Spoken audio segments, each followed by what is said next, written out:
TDP, Janasena, BJP party ఉమ్మడి agenda నచ్చి ఇతర పార్టీలకు చెందిన నాయకులు ఉమ్మడి అభ్యర్థులను బలపరిచేందుకు జనసేన పార్టీలో చేరేందుకు ముందుకు వస్తున్నారని జనసేన పార్టీ కాకినాడ రూరల్ నియోజకవర్గ అభ్యర్థి పంతం వెంకటేశ్వరరావు నానాజీ పేర్కొన్నారు. కాకినాడ రూరల్ నియోజకవర్గ జనసేన పార్టీ కార్యాలయంలో వాకలపూడి గ్రామం జనసేన పార్టీ నాయకులు గేదెల చిన్నారావు, గంటా ప్రసాద్ ఆధ్వర్యంలో ఆ గ్రామానికి చెందిన వైసీపీ ముఖ్య నాయకులు మాగంటి ప్రసన్న కుమార్, కణితి శ్రీనివాస్ వారి అనుచర గణంతో సుమారు 50 మంది ఆ పార్టీకి రాజీనామా చేసి నేడు కాకినాడ రూరల్ నియోజకవర్గ జనసేన, టీడీపీ మరియు బీజేపీ పార్టీల ఉమ్మడి అసెంబ్లీ అభ్యర్థి పంతం వెంకటేశ్వరరావు సమక్షంలో జనసేన పార్టీలోకి చేరారు.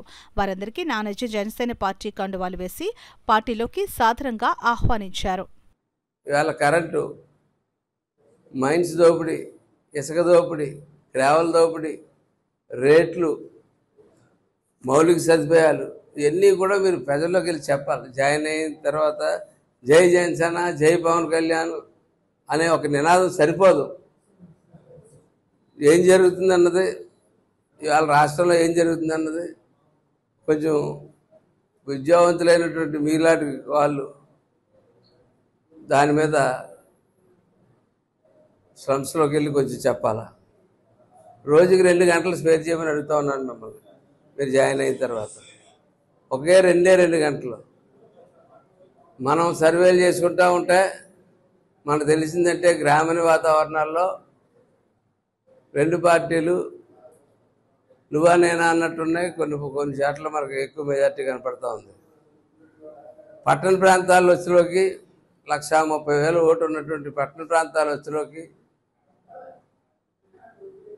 60 to 70% ఓటు మనకు వేయడానికి ప్రజలు సిద్ధంగా ఉన్నారు.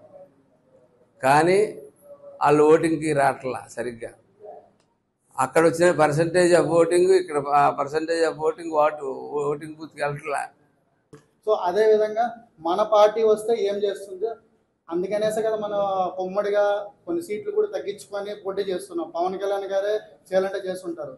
సో మన వాకలపూడిలో ఏంటంటే చాలా సమస్యలు ఉన్నాయి. ఇండస్ట్రియల్గా కానీ, తర్వాత డ్రైనేజ్ ఇష్యూస్ కానీ, తర్వాత ఈ ఫ్లాట్లు కానీ, దౌర్జన్యాలు కానీ చాలా జరుగుతున్నాయి. సో మన వాకలపూడి ఏరియాలో మనం ప్రతి ఒక్కరు ఇంటింటికి ప్రచారం చేసి, ముసలి వాళ్ళు ఉంటారు, చిన్నవాళ్ళు ఉంటారు, అందరికీ మనం చెప్పుకొని కలుపుకొలతనంగా అందరం కలిసి సమిష్టిగా వెళ్తూ ప్రతి ఒక్కరూ ఓటింగ్ వేస్తూ అది కూడా మన పార్టీకే వేసేలాగా ప్రయత్నం చేయాలని నేను కోరుకుంటున్నాను.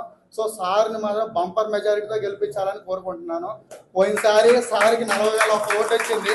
కౌంట్ నెంబర్ కూడా నేను గుర్తుపెట్టుకున్నాను. సో ఆ విధంగా సార్ని మాత్రం ఈసారి మనకి ఖచ్చితంగా ఎట్టి పరిస్థితుల్లో అసెంబ్లీకి పంపించి పంతం నానాజీ గారి నాయకత్వాన్ని మనం బలపరచాలి.